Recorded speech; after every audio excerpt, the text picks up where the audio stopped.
Сайн байцгаана уу? Эрхэм үзэгчдийн энэ өдрийн мэндийг хүргэе. Эрдэнэс Talk podcast-ийн шинэ дугаарыг та бүхэнд хүргэх гэж байна.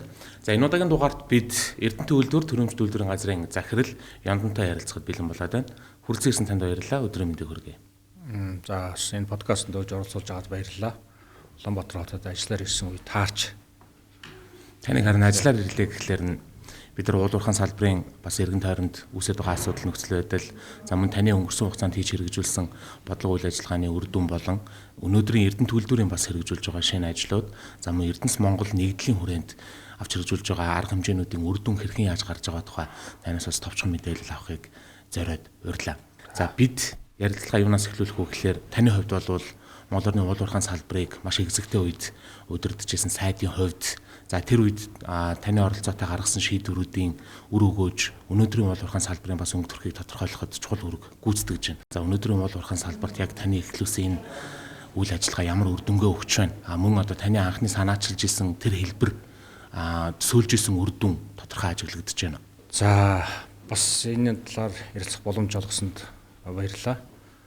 За ер нь бол сайдын ажлууд энэ үйлдвэрлэлийн ажил руу орсны дараа бол бас өндөр ачаалттай байдаг. Ийм ярих зав бол ер нь гарч ирсэнгүй. Эргэж дүгнэх боломж олсонгүй. Ер нь бол мэдээж одоо би 2020 оны 7 сард мэрэгжлийн засгийн газарт үндсэн хуулийн нэмэлт өөрчлөлтөөр сайд болсон. Одоо ийм хувьтай. Тэгээд дараа нь бас үндсэн хуулийн нэмэлт өөрчлөлтөөр сайдын ажлыг өгсөн. 2 жил 2 сар сайдын ажлыг хийсэн. Тэгээд манай салбарт бол намайг бол манай салбарынхан хүлээж авахд бол 28 жилийн дараа мэрэгжлийн хүн уулуурхаан хүнд үйлдвэрийн сайд боллоо гэж хэлж ирсэн. Тэрийгээ дагаад бас мэдээж хүлээлт нэх байсан гэдгийг хэлэхээр байна. 2 жил 2 сар бол биднээс маш хэцэгтэй хэцүү үед таасаа хэллээ. Ковидын үе байсан. Тэр үед бол одоо яг үндсэн бодлогын чанартай стратеги юм гэхээс илүү бид нар бол яг цаг үеийг дагсан маш их зүйлүүдэд цаг хугацаагаа зарцуулж байсан. Вакцин гэж байдаг юм уу тийм ээ. За дээрэс нь одоо яг энэ ковидын хүнд хэцүү үед бид нэр вакцин авахаас ахуулаад улсын эдийн засаг бас хүнд байсан үе, нүүрсний машиныг тоолдог байсан үе тийм ээ. Энэ үед өнөөдөр нүүрс болон уулуурхаан энэ экспортын гол орлого бүрдүүлдэг компаниудын үйл ажиллагаа тасалдуулахгүй явуулах тал дээр бол биднээс гол одоо анхаарал хандуулж байсан. Тэр үед одоо бас ногоон гарц гэдэг зүйлийг анх санаачлаад нүүрсний гарц маш их сайжирч нэмэгдэжсэн. За тэр үед одоо жишээ нь 21 онд бол Монгол улс одоо түүхэндээ анх удаа хамгийн рекорд одоо болтлоо одоо өндөр хэвээрээ үлдсэн 23.9 тонн санагдаж байна. Алт хамруулж ирсэн. Одоо бол тэр тоглон буураад яваад байна. Гэх мэтэр ажлууд. Тэгээд 2 жил 2 сар сайд хийсээ дараа бол бас эргээд харахад амжаагүй зүйлүүд байдаг. Ер нь ямар ч хүндэлт юм байдаг баг. Энийг амжуулсангүй дээ гэж. Бодлогын чанартай зүйлүүдийг ер нь бол одоо сайд хүний ажил бол бодлогын чанартай ажил хийх ёстой гэж боддог. Аж ахуйн ажлаас бол ер нь хол байх ёстой гэж би бол төсөөлж байсан. Өмнө аж ахуйн ажлуудыг хийж байсан, одоо бас хийж байна. Тэгээ энэ 2 жил 2 сарын хугацаанд хийсэн мэдээж одоо хууль эрх зүйн талаасаа би тэр үед их ярьдаг байсан да. Одоо хайгуул, олборлолт, боловсруулалт, борлуулалт, хуваарлалт гэдэг ийм 5 зүйл бол манай уулуурхаан салбар үндсэн хуулийн нэмэлт өөрчлөлтөөр газрын хэвлийдэх баялаг, төрийн нийтийн өмч гэдэг бодлого энэ 5 зүйлийг дамжиж хэрэгжих ёстой. Энэ 5 зүйл дээр тавлан дээр нь хууль байх ёстой гэж ингэж ярьж байсан. Монгол улсын уулуурхаан салбар одоо 1922 оноос 2000 оны хүртэл буюу ер нь бол 2022 оны хүртэл 100 жилийн хугацаанд бол хайгуул олборлолт хоёр дээр л явсан. Хайгуул олборлолтыг бол одоо ашигт нолтын тухай хуулиар зохицуулж байсан. Энэ хуулинд бол бас энэ гар хүрэх одоо нэлээд юм чухал одоо зүйлүүд заалтууд дээр гар хүрэх шаардлагатай болсон байсан. Маш олон косметик өөрчлөлтүүдийг орсон байсан ийм үеэлтэй. Тэгээд шинээр одоо энэ хайгуул олборлолтоос цаашаа ер нь бол яваагүй байсан Монгол улсын уулуурхаан салбар. Тийм учраас тэр үеийн одоо салбарын бодлого, засгийн газрын бодлого тийм ээ. Дээрээс нь одоо алсын хараа 2050 шин сэргэлтийн бодлого гэдэг олон зүйлүүд дээр бол манай салбараас боловсруулалт, борлуулалт, хуваарлалт гэдэг зүйлийг оруулж ирсэн. Энэ гурав дээр гурван дээр хууль боловсруулсан. За боловсруулалт гэдэг зүйл дээр нь бол мэдээж яриг одоо үйлдвэр технологийн паркын тухай хуулийн одоо эрх зүйн байдлын тухай хуулийн шинжилсэн найруулга. Энэ бол манай яамн дээр одоо боловсруулагдсан юм хууль байлаа. Энэ хууль өнөөдөр хэрэгжиж явж байна.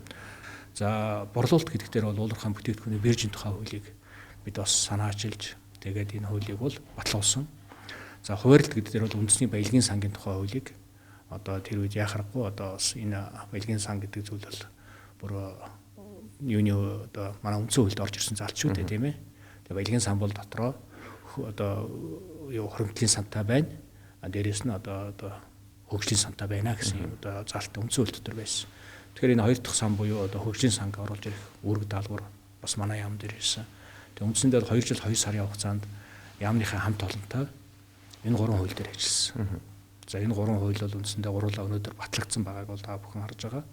Тэгэхээр энэ одоо 3 хууль, суурь хууль буюу уулуурхайн салбар маань өмнө 2 дугуйтай байсан бол энэ 20-22 оны хооронд бол одоо бид ажиллахдаа 5 дугуйтай болгосон, 5 араатай болгосон гэсэн үг тийм ээ. 5 араатай гэдэг маань машинаар ярих юм бол ямар ч бартаа саадыг давж гарна. Одоо бас маш хурдан одоо олон араатай машин бол хурдан давхдаг бол ийм уулуурхайн салбар маань ийм болсон гэж хэлж болно. Би бас нэг одоо ингээд эргээд харахад бол таны хэлсэн хамгийн сайн 3 зүйл гэх юм бол 3 юм хэлж чадна. Сайд багтаа хэлсэн хамгийн сайн 5 зүйл гэх юм бол 5 юм хэлж чадна. 10 гэвэл 10 юм хэлж чадна. Би дурдахгүй байхын нэг аргагүй зүйл эдийн засагт хамгийн их нөлөө үзүүлсэн нэг зүйл бол энэ биржийн хуулийнхаа дотор бид нар бирж тэг шаардлагатай дэд бүтцүүдийг бий болгох юм зайлшгүй шаардлага гарч ирсэн. Тэгээд 2020 оны 12 сард засгийн газрын тогтоол гарсан байдаг. Тэр үед хүмүүс их анзаараагүй. Би бол нэг хийсэн юм яриад явдаг хүн биш л дээ. Өнөөдөр ингээд хэлэхэд бол Чингэлэг термин терминал гэдэг зүйлийг 20 оны 12 сард шивээ хөрөнгөний бомбтер хийх засгийн газрын тогтоол гарч ирсэн. Тэгээд одоо тэр үед бол бас нэлээд асуудал болж ирсэн. Юу гэвэл одоо энэ яндан болоо хятадын чингэлгүүдийн лоббинд орлоо тэр гэдэг хүртэл юм яриг засгийн хамралтай дэмжижсэн хүмүүс бий. Засгийн манай кабинетийн гишүүд дотроос, засгийн газрын гишүүд дотроос энэ хэрвээ гараагүй бол энэ чингэлэг шивээ хөрөн дээр амжилттай болоод дараа нь одоо гашуун сухай дээр копи паст хийсэн гэсэн үг. Энэ ингэж гараагүй байсан бол Монгол улс 80 сая тонн үрс одоо борлуулж чадахгүй. Одоо энэлийн төлөвлөгөө 100 сая билүү юм байж чадахгүй. Чингэлэг терминал тийм чухал зүйл байсан. Энэ бол одоо бас 2022 оны үед уулуурхайн хөндөлтөр яамныхаа хамт олонтой бидний хийсэн чухал заалт. Энийг бол одоо бас харин тэр сангийн яам маш их дэмжиж байсан. Ягаад гэвэл энэ Чингэлэг терминалыг хийхэд бол нүрс гаргалт бол маш огцом нэмэгдэх боломжтой маа гэдгийг Хүрлбаатар сайд багтаач, Бомтын зүйл дээр дэмжиж байсан, Чавхлан сайд багтаач энийг бол одоо дэмжиж ингээд одоо бол энэ бол яхахгүй одоо эдийн засгийн энэ тэлхэд ингэж огцомхон манай дотоодын нийт бүтээгдэхүүн төсөв нэмэгдэхэд бол энэ биржийн хууль энэ Чингэлэг терминал бол гол нөлөөсөн. Энэ гурыг бол би онцлж хэлхийг хүсэж байна. Өнөөдөр мэдээж уулуурхайн ил тод байдал, за уулуурхайн өртгийн одоо үнцнийг баталгаажуулах асуудал гэдэг ч юм уу. Уулуурхаагаас олж байгаа ашиг орлогыг нэмэгдүүлэх, олон улсын зах зээлийн ханшид тайлбарлах, нийцүүлэх гэх мэтчлэн энэ чухал одоо Монгол улсад орж иж байгаа ашиг орлогыг нэмэгдүүлэх чин үүрэгт одоо чухал түлхэц болж байгаа энэ суурь нөхцөлийг бол биржийн тухай хуулиар за мөн одоо түүнийг зөв зөвхөстэй хуваарлах асуудлыг үндэсний баялагын сангийн тухай хуулиар гэх мэтчлэн ингээ уулуурхайн салбарын яг тухайн цаг үед гаргахгүй л бол өнөөдрийн үр дүнд хүрч чадахгүй байх байсан энэ дэд суурийн асуудлуудыг цэгцэлсэн. За одоо та харин ахын салбарт за мөн одоо Монгол улсын уулуурхайн салбарын акулуудын нэг эрдэнэ төлөвлөрийг өдөртөн зохион байгуулж байна. Тэр үед бодлого боловсруулж исэн. Одоо та энэ бодлогоо хэрэгжүүлэх энэ үүргийг бас хүлээж байна. Тэгэхээр байраа солиод харахаар ер нь ямар нөхцөл байдлаас ажиллагдаж байна. Би ер нь үйлдвэрлэлийн хүн. Би намайг одоо энэ уулуурхайн сайд гэдэг хүн гараад ирлээ, тооноор ороод ирлээ, цонхоор ороод ирлээ гэж зарим хүмүүс хэлж ирсэн. Би уулуурхайн салбарт 30 жил ажиллаж исэн хүн тэр үед бол тийм ээ. Би 20 жил хөдөө уурхаагаар явсан. Би Монгол Орос Сэлбэдийн одоо 3 уурхаа дээр очиж гэр бүлтэйг өөр хүүхдүүдтэйгээ ажиллаж амьдарч ингэж явж исэн хүн. Би тэрнээс өмнө бол одоо бас докторийн зэрэгийг Орос улбаанаас хамгаалаад тэгээд одоо хөдөө очиж ажилланаа, үйлдвэр дээр ажилланаа гэдэг ингэ явж исэн учраас сайд болоход бол салбараа би дотроос нь бүр доороос нь мэдчихсэн. Өнөөдөр Эрдэнэт дээр очиод биднээс яг нөгөө л сайд байхдаа хэлсэн 3 юм маань үргэлжлүүлээд хийж байна. За тэрний юу вэ гэвэл одоо нөгөө бид рүү хэлсэн боловсруулалт гэж ярьсан шүү дээ. Эрдэнэтэд өнөөдөр үйлдвэр технологийн паркийн дэд бүтцийн ажил үндсэндээ дуусах тийшээ хандж байна. Эрдэнэт үйлдвэр 68 сая долларыг өөрсдөөсөө санхүүжүүлээд, үйл ажиллагаанаас санхүүжүүлээд одоо төмөр замын ажил нь дууссан байна. Усан хангамжийн ажил дууссан байна. Улсын комисс хүлээгээд авсан байна. Авто замын ажил нэг 60 гаруй хувьтай явж байна. За одоо цахилгаан хангамжийн асуудал маань болохоор бол нэг тэр одоо 20 гаруй хувьтай явж байна. Тэгэхээр яг л нөгөө аж ахуйн ажлаа бодлого дээр тусгасан бол бодлогын хэмжээг буцаад аж ахуй дээр тусгах юм боломж гарч ирж байна л да. Тэгэхээр би өнөөдөр хэлэхэд бол одоо Эрдэнэт төлөвлөрийнхаа 7000 уурхайчтайгаа хамтраад биднээс хийж байгаа зүйл бол нэгдүгээрт одоо энэ юугаа хийж байна. Үйлдвэр технологийн парк боловсруулалт гэдэг зүйлийг хийж байна. Тинчээ зэсийн бажмал боловсруулах үйлдвэр байна. Тинчээ одоо өртөг шингээсэн үнэлэмж өндөртэй өндөр технологийн бүтээгдэхүүнүүдийг биднээс үйлдвэрлэнэ гэдэг. Тэрнээсээ биднээс их ашиг олох хэрэгтэй байна. Нөгөө л одоо борлуулалт буюу биржийнхаа хуулиудын чинь хэрэгжүүлж байна.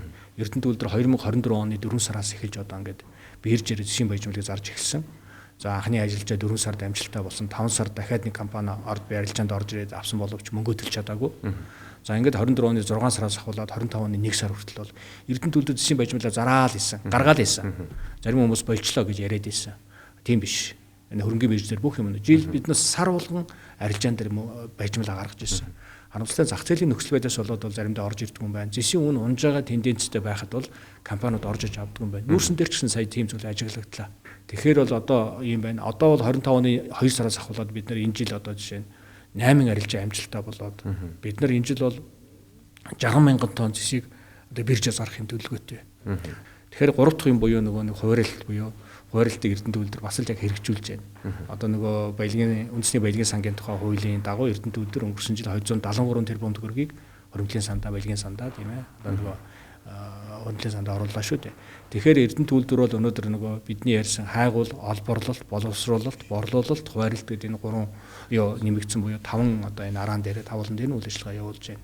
За би танаас ярилцлагынхаа ихэнх эдгээр асуултыг асуудаг нь мэдээж одоо бодлого болон хэрэгжилт хоёр ингээ хоорондоо зөрчилдөх эсвэл бодлого нь урт хугацаанд үргэлжлэхгүй байх, үр дүнгээ өгөхгүй байх гэх мэтчлэн асуудал Монголын төрд хамгийн их тулгамдж түүнийхээ араас бид нар алдаагаа засах гэж л одоо өдөр хоногуудыг тоолж харин одоо таны саний ярианаас бол ямар ч байсан бодлогоо боловсруулад за тэгээ хэрэгжилтээ хийхэд бол өнөөдрийн хэмжээний үр дүнд бид нар хүрж болж байна гэдгийг бол харлаа энэ тоонуудыг сонсгоод. За би бас хэдэн тоо ганцлахыг хүсэж байна. За 2024 онд бол Эрдэнэт үйлдвэр 1.5 их 80 төгрөгийн улс орон нутгийн төсөвт татвар төлөвлөрүүлсэн байна. За 2025 оны яг одоогийн хамгийн сүүлийн тоогоор бол 10 дугаар сарын байдлаар 1.6 их 80 төгрөгийг төлөвлөрүүлсэн байна гэж. За мөн одоо хоригдлын сандах 500 тэрбум төгрөгийн 273 тэрбум төгрөгийг төлөвлөрүүллээ гэх мэтчлэн энэ том тоон үзүүлэлтүүд нийгэм эдийн засаг, ард иргэдийн аж амьдралд нөлөө үзүүлж байгаа энэ том том үзүүлэлтүүдийг бий болгож байгаа Эрдэнэт үйлдвэрийн одоо дотоод их нь хаашаа. Гэхдээ Эрдэнэт үйлдвэрийн тухай хоёлаа яриагаа одоо энэ цаг мөч рүү чиглүүлье. За хамгийн их сүүлийн үед олон нийтийн анхаарлыг татаад таашаалтаас насгаж байгаа нэг сэдэв бол энэ худалдаа авах ажиллагаанд хиймэл оюун ухааны технологиг нэвтрүүлж бас ил тод байдлыг хангаж алдаа гаргах, ашиг сонирхлыг бууруулах энэ боломжийг бүрдүүлж байна гэж бид нар мэдээлэл авсан. Та энийг бас тодорхой бидэнд тайлбарлаж өгөөч. Тий. Ер нь бол Эрдэнэт үйлдвэрийг яагаад Монгол улсын баатар болгосон юм тийм ээ. Энэ үнэхээр одоо гинтийн хинч одоо нүүр тулж үзээгүй, нүдэндээ хараагүй тийм ээ. Ковид гэдэг зүйлтэй Монголын ард түмэнд болгорсон тийм ээ. Тэр үед бол одоо Монгол улсын засгийн газар одоо би бас улуурхай хүнд үйлдвэрийн сайд багт бол тэгээд энэ айлгэр аж ахуйн нэгжийн тийм ээ. Одоо үйл ажиллагааг дэмжээ тийм ээ. Гэртээ сууж байгаа хүмүүс мань гэрээсээ гарахгүй дулаахан байгаасаа, тогтоо цахилгаантай байгаасаа гэдэг үүднээс тийм ээ. Дээрээс нь идэж хэрглэж байгаа зүйлийнхэн тийм ээ. Үн инфляцид бити өртөөсөө гэд суур үн буюу одоо цахилгаан, дулаан, уур, ус бүр хогных нь мөнгийг хүртэл ингээд Эрдэнэт үйлдвэр даасан. Тийм 3.5 сая иргэнтэй. Аж ахуйн нэгжүүдийн одоо маш их хэмжээний өрийг бас одоо өрг хичээл биш ээ. Одоо төлбөрийг бас даасан тийм ээ. Дараа нь ингээд явж хахад уулуурхаан сайд байсны дараах ингээд явж хахад бол аж ахуйн нэгжтэй ингээд уулзж ясан аж ахуйн нэгж би хөдөө орон нутагт бид ингээд та бүдийн өмнөөс ингээд төлсөн учраас бид нар ингээд ажилчтайгаа бас ингээд халаагүй өнтер гэдэг. Тэгэхээр бол одоо Эрдэнэт үйлдвэрийг бол Монголын ард түмэн бол хайрладаг. Энэ бол Монголын ард түмний энийг бол одоо бас ингээд буцааж авчирсан тийм ээ. Тэр үеийн засгийн газар тийм одоо буцаагаад аваад ирсэн шүү дээ тийм ээ. Тэгэхээр Эрдэнэт үйлдвэр бол бас алдах хэрэггүй, зогсох хэрэггүй хөдөлмөрлөх ёстой. Иргэдийнхаа төлөө Монгол улсын баатар шүү дээ тийм ээ. Тэгээд бидний хувьд бол өнөөдөр уурхайчдын хөдөлмөрийг харлуулах ямарч боломжгүй гэдгийг. Тэр нь ингээд тоогоор харагддаг тийм ээ. Би зүгээр одоо очноос хойших нь 3 тоо хэлэхэд бол дунджаар Эрдэнэт үйлдвэр бол жилд нэг 4 их 80 орчим төгрөгийн гаран төгрөгийн борлуулалтын орлоготой ажиллаж байна. 4 их 80 төгрөгийн. За 1.8 орчим их 80 төгрөгийг дунджаар 3 жилийн дундчийг би ярьж байгаа. 3 жилийн дунджаар 1.8 их 80 төгрөгийг төсөвт одоо төлж байна. Татвар хураамж одоо ногдол ашиг хэлбэрээр. Тэгэхээр энэ бол одоо ойролцоогоор нэг 200 гаруй сая доллар 700 орчим тэрбум төгрөгийг цэвэр ашигтай ажиллаж байгаа. Сүүлийн 3 жилийн ярьж шүү тийм ээ. Зарим жилд нь өндөр байсан, зарим жилд нэрээ жоохон бага байсан зүйлүүд. Энэ жил бол үнэхэд бол энэ яг л энэ дундж юм. Би бол 1.8 их 80 төгрөг хүрэх бах. Бидний татвар хураамж төлөх хэлбэрээ. За борлуулалтын орлого маань ер нь бол энэ жил бол 4 нэлийн гарна. 4.5 их найд орчин болох байх тийм ээ. Тэгэхээр уурхайчдын хөдөлмөр ингээд энэ борлуулалтын орлого цэвэр ашиг зүйлээр гарч ирээд байна. Гэтэл уурхайчдын энэ их мундаг хөдөлмөрийг харлуулдаг зүйлүүд байгаад байна. Тэгээ би өөрөө бол одоо уурхайч хүний хүүхэд. Тэгээ 30 жил амьдралаа холбосон уурхайтай. Тэгээ уурхайчдын хөдөлмөрийг одоо үнгүйдүүлэх, уурхайчдыг одоо 9 шидэмтэй хольж чадах их дургу. Тэгээ тэрний нэг нь юу вэ гэвэл одоо тендерийн хулгай, тендерийн шахаа гэдэг зүйлийг Эрдэнэ төвлөртэй холбодог. Тийм ер нь төрийн хэмжээний компаниудтай л холбодог шүү дээ. Тэгээ өнөөдөр бол төрийн хэмжээний компани захирал гэдэг хүн бол маш хэцүү болсон. Тэр хүн төрийн хэмжээний компани захирал бол тэр хүн хулгайч, тэр хүн бол авилгачин, тэр хүн бол уурчин, тэр хүн бол мөнгө иддэг, тэр бол мөнгө угаадаг ч гэж сүүлийн үед одоо хурлын гишүүн хүртэл хэлж байна тийм ээ. За дээрэс нь одоо тэгээд сүүлдээ бол одоо ер нь хамгийн л адгийн шаар болж байна доо. Тэгээд бид ч нас одоо ар гэртээ өр хүүхэдтэй тийм ээ өндөр настай эцэг их маань байж байна тийм ээ зарим улсууд. Тийм үед бол одоо уурхайчдын хөдөлмөрийг энийг муу нэрийг арилгах энэ бол айгүй чухал гэж бодсон. Тэгээд 22 оны намар бас бид энэ ажлыг эхлүүлсэн. 22 оны намар анх техник даалгавар боловсруулж тэгээд ер нь худалдаа авалтад хиймэл оюуныг нэвтрүүлье. Хүний хүчин зүйлийг л бууруулъя гэдэг. Ер нь бол компьютер бол хүний өмнөөс маш их зүйлийг ядрахгүй хийж чаддаг гэдгийг би доктор ажиллаараа мэднэ л дээ. Тэгээд энэ ажилдаа техник даалгавар боловсруулж эхэлсэн. 2023 оны 6 сард манай Монголын үндэсний компани энэ ажлыг чимээгээ одоо Systems гэдэг компани энэ ажлыг эхэлсэн шүү дээ тийм ээ. Энэ тендерт ялсан. Тэгээд энэ ажлыг эхлүүлсэн. 23 оны 6 сард бид гэрээ байгуулад 24 оны 6 сарын 7-нд яг 1 жилийн дараа энэ чимээгээ Systems компани манай Эрдэнэ төвлөрийн одоо мэдээллийн технологи хэлтэс холбоо мэдээллийн технологи автоматжуулалтын цех манай одоо худалдаа авах ажиллагааны газар ер нь тэгэл хууль гэл одоо санхүү гэл бүгдээр л энэ дээр эрвэж ажилласан. Тэгээд хамгийн анхны 24 оны 6 сард гаргасан тендер явал 1 гэдэг системийг бид одоо тэр үе танилцуулж ирсэн. Тэр үед одоо би хэлжсэн үгийг санаж байна тийм ээ. Хиймэл оюун бол одоо ингээд оюун маань өнөөдөр бид нар ингээд хиймэл оюунтай виртуал тендер үнэлэгч одоо ийм хүнийг бий болголоо. Энэ бол ядрахгүй тийм ээ 24 цаг ажиллана тийм ээ. Энэ системийг харин гэхдээ бид нар энэ бол өнөөдөр нялх хүүхчиг байна. Үнийгээ бид бол хөлийн дөрөнд гарын ганцхан дөрөв нь хилд оруулна, хөлд оруулна. Тэгээ одоо жилийн дараа 2 жилийн дараа бол биднээс 90 цент өрсөн мундаг тийм одоо ямар ч одоо юмд нөлөөлөлт автдаггүй ийм үлгэний одоо систем буюу виртуал тендер яваал 2, тендер яваал 3 гэдэг нэртэй ийм одоо хүмүүсийг бий болгоно гэж хэлж ирсэн.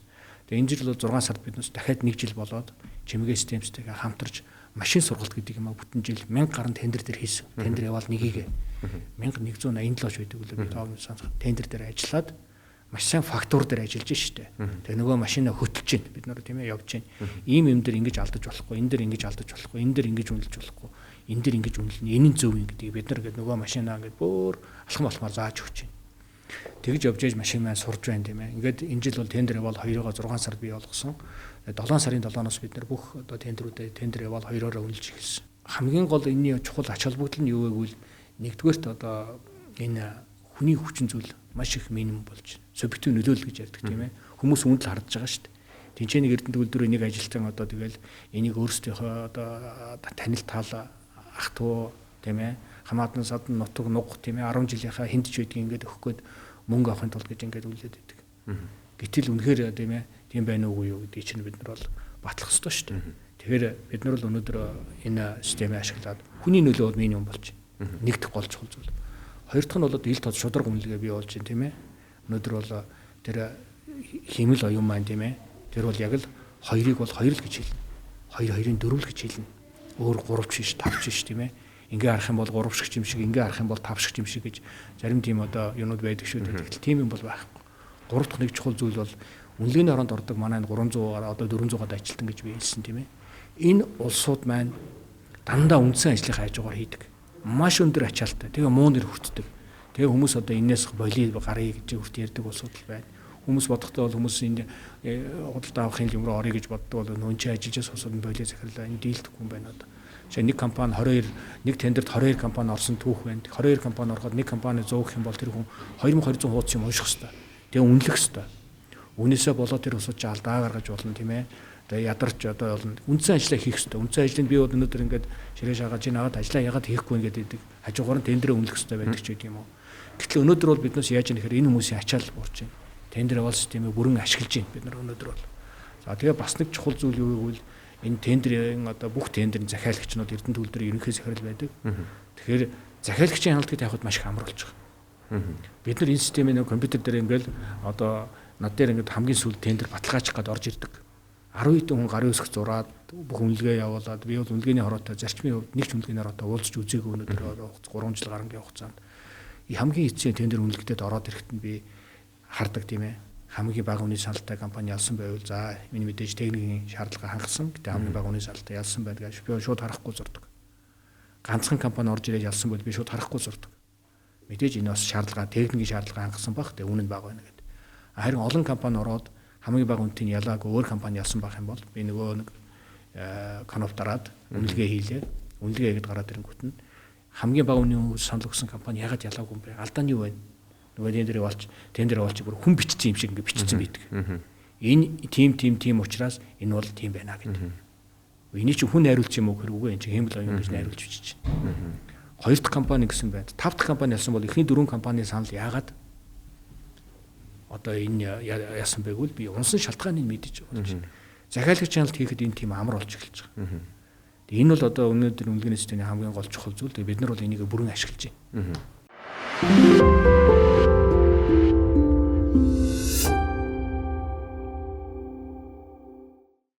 Зөвхөн Эрдэнэ төлөвлөрийн гэлтгүү уул уурхайн салбарт ялангуяа төрийн өмчт компаниудад тулгамдаад байгаа нэг асуудал бол яг түрүүн таны ярианд гарсан энэ уул уурхайн салбарт ажиллаж байгаа олон арбан мянган ажилтны албан хаагчдыг харлуулж байгаа хамгийн том сэдэв бол энэ худалдаа авах ажиллагаа борлуулалтын асуудлууд байгаад байна.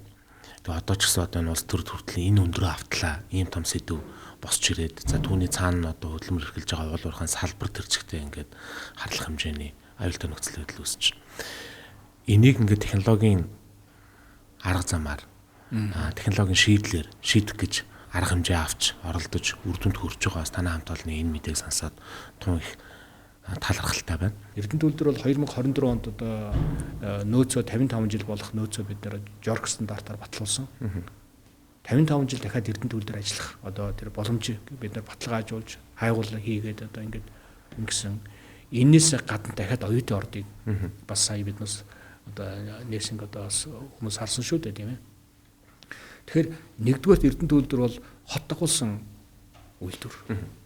Хоёрдугаар Орхон аймгийг одоо дагуулсан тийм ээ одоо үүрч явдаг гэж болно. Гуравдугаарт хойд бүс байна тийм ээ.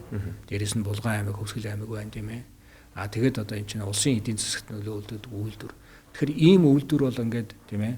Ер нь бол доктортой байдлаа хадгална гэдэг их чухал байдаг. Маш чухал. Аливаа уул уурхайн компани хувь заяа бол ингээд өгсдөг.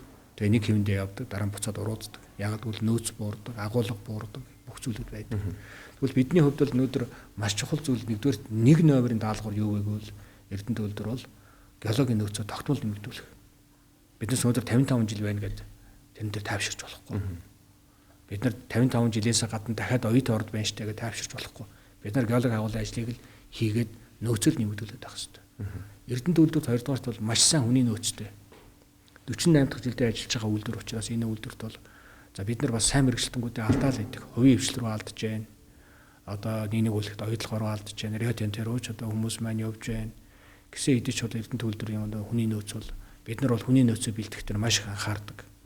Бид нар бол жил болгон хүмүүсээ одоо манай ажилч дундаасаа магистр, доктор, гадаадд сурах хүмүүс нөхцөлийг хангасан улсуудаа бид нар тэтгэлэг өгөөд явуулдаг. Өчигдөрхөн гэдэгт л одоо биднээс 39 ажилтнаа англи хэлний одоо агшин төвчний сургуультанд Ток инглиштэй хамтраад Эрдэнэ төлөвлөр дээр сургууль зохион байгуулаад ингэ явж байна тийм ээ. Тэгэхээр биднэрт нөөдөө сайн геологийн нөөц байна, сайн хүний нөөц байна. Цаашаа хийх ажил бол тодорхой.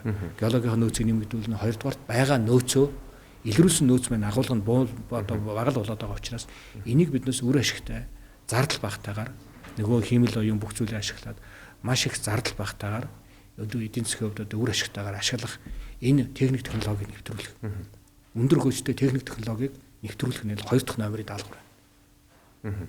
За гурав дахь хамгийн чухал зүйл нь юу вэ гэвэл биднээс зүгээр ингээд баяжмалаа ингээд экспортод гаргаад идэх хэсэг л бид нар Монголд өнгөт төмөрлөгийн одоо үйлдвэрлэлийн суурийг Эрдэнэ төлөвлөр үйлдвэр технологийн парк дээр тавьж байгаа гэсэн үг. Тэгэхээр геологийн нөөц 1 номер, 2 номерт энэ нөөцөө маш сайн үр ашигтай өгөөж өндөртэй ашиглах, 3 дугаарт энэ үйлдвэрлэж байгаа бүтээгдэхүүнийхээ боловсруулалтын төвшинг биднээс ахуулах, маажмаар ахуулах. Одоо зүгээр баяжмал байсан бол тэрийгээ бид нар катодын зис болгох. Катодын зисээ дараа нь тийм ээ зис одоо утас кабель болгох. Тэгээд зис нано нунтаг болгох. Зис хоолой болгох ч байдаг юм уу. Ингэж явна. Энэ бол бидний одоо ойрын болон одоо хэтийн төлөвлөгөө бол ингэж явна. Үүнийхээ дагуу бид нар бас ажиллаа хийгээ явж байна. Нэг зүгээр танимтхэн асуулт сонирхоход одоо ер нь яг Эрдэнэ төлөвлөрөөс гарч байгаа үндсэн бүтээгдэхүүний зах зээл одоо дэлхийн аль хэрэглээнд очиж хүрэх. За тэр хэрэглээ бас та бүгдээс шин юу шаардж байна? Ямар челленж тулгаж байна? Та одоо сая эхнээс нь хэллээ бүтээгдэхүүнээ боловсруулж дараагийн нэмэгдэх шингэсэн шин бүтээгдэхүүнүүдийг гаргах хэрэгтэй гэж. Тэгэхээр ер нь дэлхийн зах зээл олон улсын худалдаа авагчдын хүсэл ер нь аль талдаа байгаа? Ер нь бол зис гэдэг энэ маш чухал ашигт малтмал тийм ээ. Манай Монгол улсын эдийн засгийн одоо ер нь бол одоо нүүрсний дараа хоёрт орж байна тийм ээ. Яванда энэ салбар бол өсөх бүрэн боломж потенциал байгаа. Энийг бол маш их ярьдаг. Зисийн одоо дараагийн ордууд оюутлогоо Эрдэнэт гэдэг ордууд бол дэлхийд томоохон тооцогдох ордууд 100-аад насны тийм Эрдэнэт төлөвлөр бол 100 наслахын тодорхой болчихлоо шүү дээ тийм ээ. Оюутлогоо ч гэсэнтэй 180 хэдэн жил байдаг. 82 жил санагдаж байна. Цаашаа өчнөө ашиглах нөөцүүд бий. Зисийн үн өсөх учраас. Тэгэхээр Монгол улс бол зисээр маш том тоглогч болох боломж байгаа юм. Хамгийн гол нь бид нар тэр засаг маань их зөв бодлого барих хэрэгтэй. Тэгэхээр зисийн бол дэлхийд дээрх үйлдвэрлэж байгаа зисийн талыг хятад улс авч хайлуулдаг. Хятад улс дэлхийн зисийн талыг хайлуулж байна.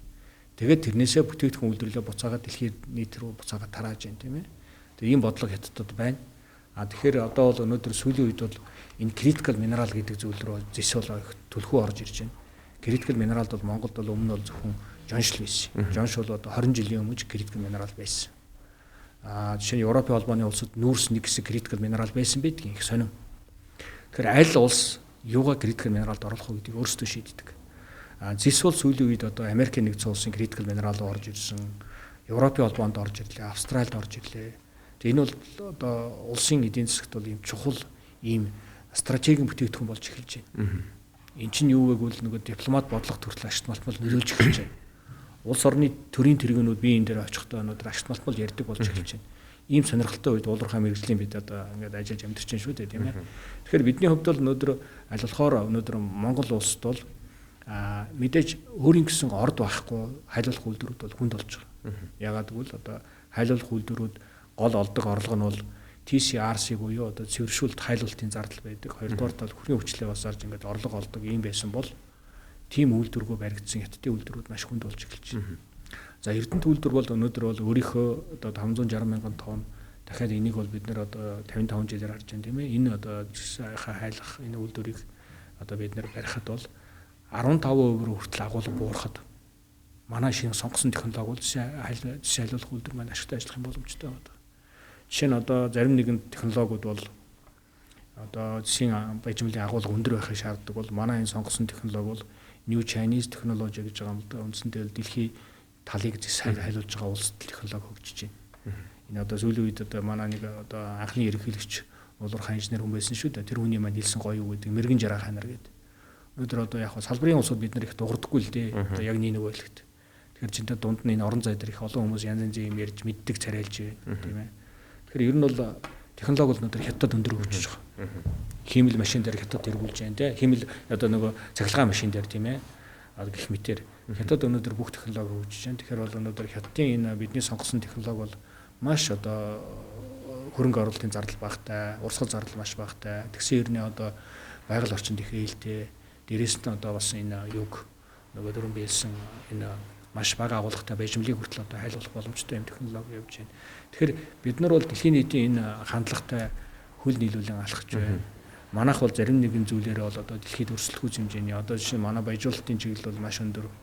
Оюутлогоо шин зарим баяжуулалтынхаа чиглэлийн судалгаануудыг манайхаар хийлгдэг. Манай судалгаа шилжгээний хөрөлн өндөр одоо тийм чадвартай бас одоо судалгаануудыг хийж байна.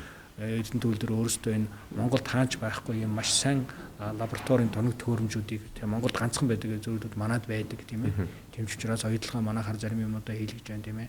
Тэгэхээр бид нар бол өнөөдөр энэ зах зээлд хэрэгтэй шаардлагатай хамгийн гол нь өөрөө зах зээлээ мэддэг, өөрөө тэр зах зээлээр тоглогч байдаг, өөрөө энэ үйлдвэрээ барьж исэн туршлагатай, өөрөө технологийн патент эзэмшдэг ийм тоглогч нартай хамтрах сонирхолтой байна.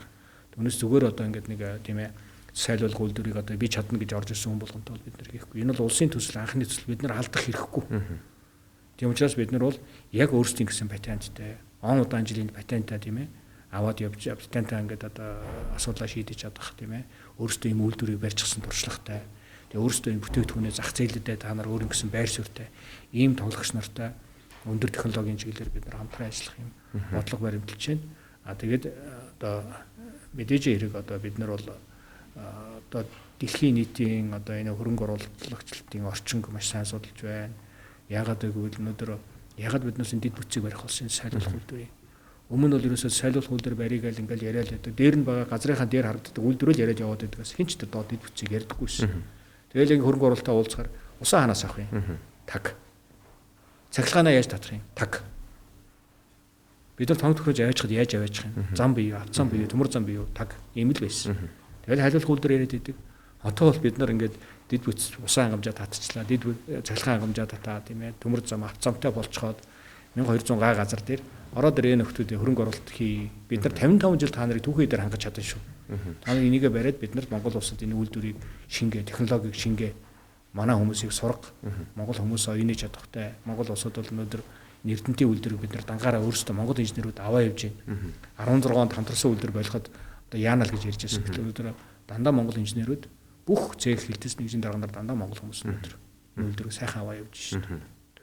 За баярлалаа. Ямар ч байсан битэрийн ярилцлага сайнны хэсэгт бол Азда том тооцогдох Эрдэнэт төрөмж төлөвлөрийн газрын бүтээгдэхүүний эрэлт хэрэгцээ болон түүнийг боловсруулах үйлдвэрийг байгуулах ажил, за мөн ажилтны албан хаагчдаа бэлтгэж байгаа байдал, за хамгийн том хардтал дагуулдаг энэ ил тод байдлыг хангах ажлуудыг ч гэсэн зохион байгуулж байгаа тухай бид нар цогц мэдээллийг өглөө.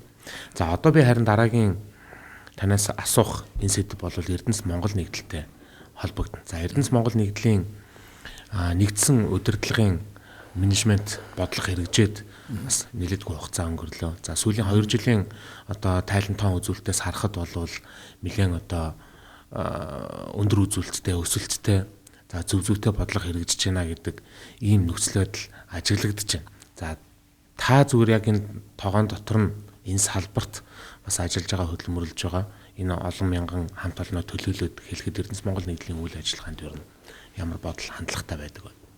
Ер нь дэлхийд ийм байдаг. Бид нар зүгээр санаанаасаа дугуй зохиоц юм биш. Эм дугуй дэлхий дээр ингээд өчнөө мөхөрч идэг. Одоо бидний одоо яадаг гэх юм бол Rio Tinto байна. Улуурхайн дэлхийн 1 номерын хамгийн том улуурхайн компани BHP Billiton байна. Яг ийм зарчмаар явдаг. Группийн зарчмаар улуурхайн энэ төслүүдэд нэгтгэсэн одоо эмхтөө байдлаар явдаг. Дээрээс нь одоо энэ юу байна шүү дээ. Одоо Rio Tinto байна. Тэгвэл Азийн одоо компани соёл арай өөр, Японд гэдэг л Mitsubishi яг ийм зарчмаар явдаг. Групп зарчмаар явдаг. Тэгээд энэ ижил төстэй үйлдвэрлэл явуулж байгаа улуурхайн компаниуд, эдгээр компаниуд нийлээд нэгдээд тэгээд одоо бодлого, стратеги гэдэг юм аа ингэж нэгтгэж явдаг. Дээрээс нь одоо тийм ээ юу гэдгийг ер нь бол одоо жишээ нь биднээс үндэсний баялагын сангийн тухай хуулийн хүрээнд энэ яригдсан гэдээ бид хэлсэн шүү дээ. Жишээ нь хамгийн сонирхолтой гэж тэрх хүмүүс баялагын сангийн том сайн жишээ гэж Temasek гэж ярьдаг.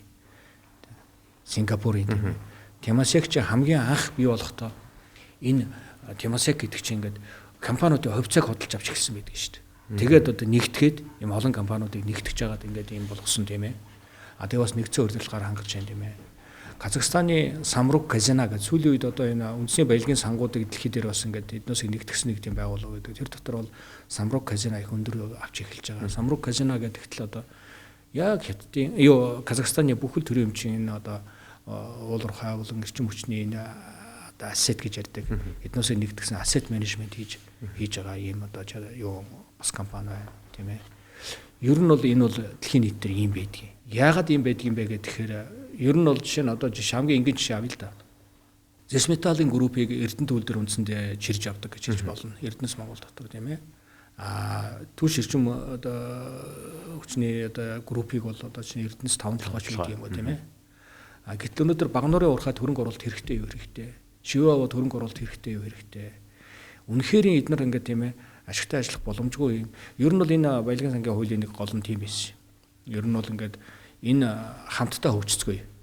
Бүгдээрийг нэгтгэхэд бүгдээрэн дээр чинь ижил зовлон байгаа тийм ээ. Бүгдээрэн дээр чинь ижил давуу талууд байж болно тийм ээ. Тэгэхээр энэ бүгдийг нэгтгэхэд нэгдсэн удирдлагаар хангая. Тэгээд олон одоо удирдлагуудыг одоо жишээ нь чинь бас хэмнэлт их гарах хэрэгтэй ч үгүй юм уу. Ингээд явал одоо хөрөнгө оруулалт хийгээд тэгэхэд Багнуур төр жишээ тийм ээ. Хизээч зээл авч чадахгүй. Дархны төмөрлөг зээл авч чадахгүй. Жишээ хуулийн маргаантай дангаараа байх. Дангаараа өөрийн үзүүлэлтээр бол чадахгүй тийм. Хуулийн маргаантай байх юм бол яагаад чадахгүй. Дээрээс нь өмч хөрөнгөнд барьцаанд байдаг ч үгүй юм уу.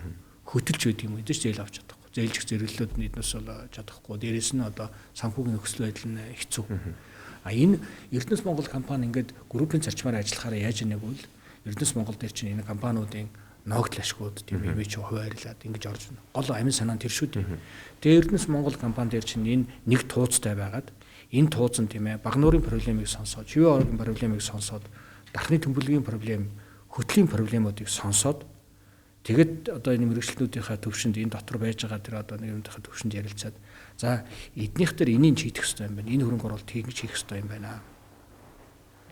Том өндрөөс харж штэ олон компаниудыг. Тэгэхээр энд бол ийм хөрөнгө оруулалт хэрэгтэй юм байна. Ингэх юм бол эднийх юм ашигтай ажиллах боломж байна. Хөрөнгө оруулалт хийгээд тэгэхээр яах вэ гэдэг ингэнгүүт Эрдэнэс Монгол өөрөө хөрөнгө оруулж байгаа. Яагаад гэвэл энэ уулуурхайн том компаниудын чинь тийм ээ ногдол ашиг тодорхой хэмжээнд бас улсдаа дотор хурааж бүх юмаа төлөөд бүгдийн төлөөд тэгээ нэг компани захирал шийдэх биш. Харин Эрдэнэс Монгол чинь нэгтгээд том зургаар харж штэ. Энэ тууцтанд дандаа манай төрийн одоо яамдуудын төлөөлөл эргэлэх газар бүгдээрээ байдаг. Төрөмжийн ороо гэдээ бүгдээрээ байж идэг. Тэгээ энэ чинь ярилцаад Багнуурыг өөдөн татын ерөн цааш нь алхуулах гэх юм бол ийм юм хийх хэрэгтэй юм байна.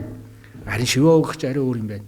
Ийм юм байна, ийм юм хийх хэрэгтэй юм байна. Эдний одоо оншиг тавихад энэ зүйтэй юм байна гэд. Тэгэд эдгээр компаниуд чинь одоо тэр шаардлагатай хөрөнгө оруулалтын их усрыг шийдэж өгч байгаа. Хамгийн гол асуудал. Энэ хүрээнд чинь Эрдэнэ төлөвлөр бол дархны төмөрлөгт зээл өгсөн. 2023 он зан гэж байна. Дархны төмөрлөг тухайн үедээ аваад геологийнхаа нөөцөө баталгаажуулаад бас одоо ийм юм зүйлд хэрэглээгээд дархны төмөрлөг буцаага зээлээ төлцсөн. Эрдэнэ төлөвлөрт.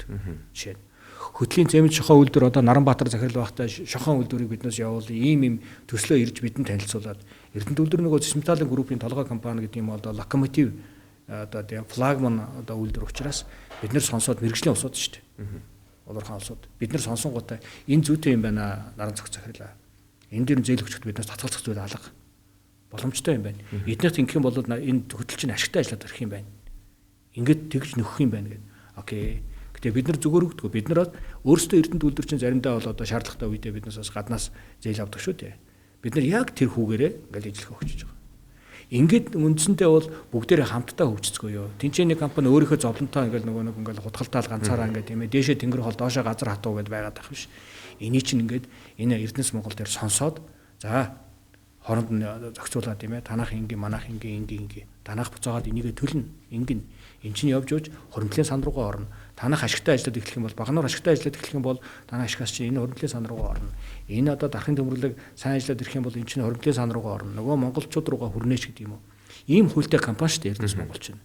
Тэгэхээр энэ өнөөгийн ажиллаж байгаа энэ одоо зарчим схем гэдэг бол энэ бол одоо надад бол шин зүйл биш. Ягаад гэвэл бид нар хуулийн дээрээ шинийг тусгасан. Энэ гадаадын компаниуд ингэж явдаг. Тэгэхээр энэ группийн зарчмаар ингээд ажиллаад ингээд явхаараа энэ одоо олсон одоо нэгнийхээ цэвэр ашгийг ингээд зөмөрөө тухайн үед шаардлагатай хөрөнгө оруулалтыг хийгээд мэдээж иргэдэндээ өгөөжийн дотоод ноор эдийн засгийн сайн тооцоо хийгээд ашигтай гарсан тохиолдолд нь хийгээд ингээд явах байхгүй. Дандаа мэрэгжлийн усуд байна шүү дээ энэ чинь нэгэд. Тийм учраас бол би энийг буруу гэж боддгоо. Гэтэ өнөөдөр бол энэ шинэ хамт олон бий болж байна, шинэ компани бий болж байна. Энэ шинэ хамт олон саяхан одоо нэг миний бодоход 22 оноос л энэ чинь үүсч бий болсон. Ер нь бол шинэ Эрдэнэс Монгол дээр ирэхэд бол дандаа залуучууд байдаг. Чадахгүй зүйлүүд байгаа бах. Сайжруулах ёстой юм, сайжруулах ёстой. Бас өнөөдөр яг энэ Эрдэнэ төлөвлөр шиг юм 40 хэдэн жилийн юм соёлтой компани хүссэн хүлээсэн зүйлийг өгч ийнэг үү гэдэг бас нэг асуудал байна. Гэтэ биднес өнөөдөр бол энэ одоо ямар ч тохиолдолд бол одоо асуудлыг энэ ингээд шийдээд явах энэ Эрдэнэ төлөвлөрийн одоо тэр асуудлуудыг энэ сонсоод тэрийг төр захиргааны байгууллагуудад уламжлаад Эрдэнэтийн хүмүүс нааш цаашаа ингээд холиход авах ш. Тэгж энэ ажлаа хийжээ. Энэ асуудлыг чи бид нар энэ шийдье гэж явах хэвээр зарчмын тэр одоо компани бол Эрдэнэс Монгол байхгүй юу? Тэгээ би бол энийг бол буруу гэж боддоггүй. Ер нь бол харин зүгээр менежментийн төлбөр гэдэг нэг юм бас үлүүд нэгээд яригдчихэв тийм ээ. Тэр менежментийн төлбөр гэдэг. Би бол тэр шүмжилж байгаа усуудын хэлж байгаа зүйл бас тэр өнцөг тэр усууд хардах хэрэгтэй. Бас мэдээж иргэнч төрөмчийн компани учраас тэд нэрөө сонсох хэрэгтэй. Гэтэ би тэрийг бол шалгаад үзчихээсэй гэж бодож байгаа. Яагаад гэвэл би бас наран зах захирлыг сайн мэднэ. Бид нар нэг үе засагт хамт ажиллаж байсан. намайг уулуурхан өндүүлдрийн сайд тогтвол сангийн яамны дөрийн нэрийн бичгийн дарга байсан. За эдийн засгийн одоо хөгжлийн яамны дэд сайд байсан. Маш хатуу гартай хүн. Ер нь бол одоо нэг барихт бол ер нь бол нягтлаа улсуудыг бити дарга тавь гэж үг өгдөг шүү дээ. Ягаад гэвэл одоо ерөөсөө одоо мөнгийг бол маш нарийн тооцдог. Би тэгэхээр бол энэ Эрдэнэс Монгол компаниудаар ингээл нэг компаниудаас авсан менежментийн төлбөрөөр цай кофе хэдэн хүмүүсээ тансаглаад байна гэж ерөөсөө бодохгүй байна. Тэрийг зүгээр л одоо ил тод гэдэг зарчмаараа гаргаад ирчихдэг бол би бол жишээ нь одоо энэ газрын тосны үйлдвэрт бол юу гэж байгаа тийм ээ менежментийн төлбөрөөс ч магадгүй явж байгаа болов уу гэж бодож байна. За дээрэс нь одоо Мон Атом гэдэг төслийн юмнууд байна. Эрдэнэс оюутлага ойч гэдэг юм уу тийм ээ. За дээрээс нь одоо сүүлүүд энэ үйлдвэр технологийн парк гэдэг Эрдэнэс Монгол гэдэг эдгээр зүйлүүд чинь хаанаас салинчих юм бэ? Эднээс ч орлого олохгүй шүү дээ. Тэгэхээр би бол энэ менежментийн төлбөр магадгүй тийм юмд явдаг бол би бол энийг бол нэг асууж сонирхож байгаагүй зүгээр одоо бас толгой компаниас тэрийг би тодруулаад асуугаад ах надад юу гэдэг үү. Гэхдээ зүгээр бол наран цагцаа хэртлийг хувь хүнийх нь би мэдхээ хувьд бол ингээд нэг юм явгуугаар энэ мөнгө өрөөд ахаар тийм хүн бол биш. Энэ бол би бол их юунд л одоо цоцолж байгаа болоо. Яагаад тэгэхээр засайлуулах үйлдвэрийг Эрдэнэс Монгол компани санхүүжүүлэх боломжтой байна гэж надад нэг хэлж байсан.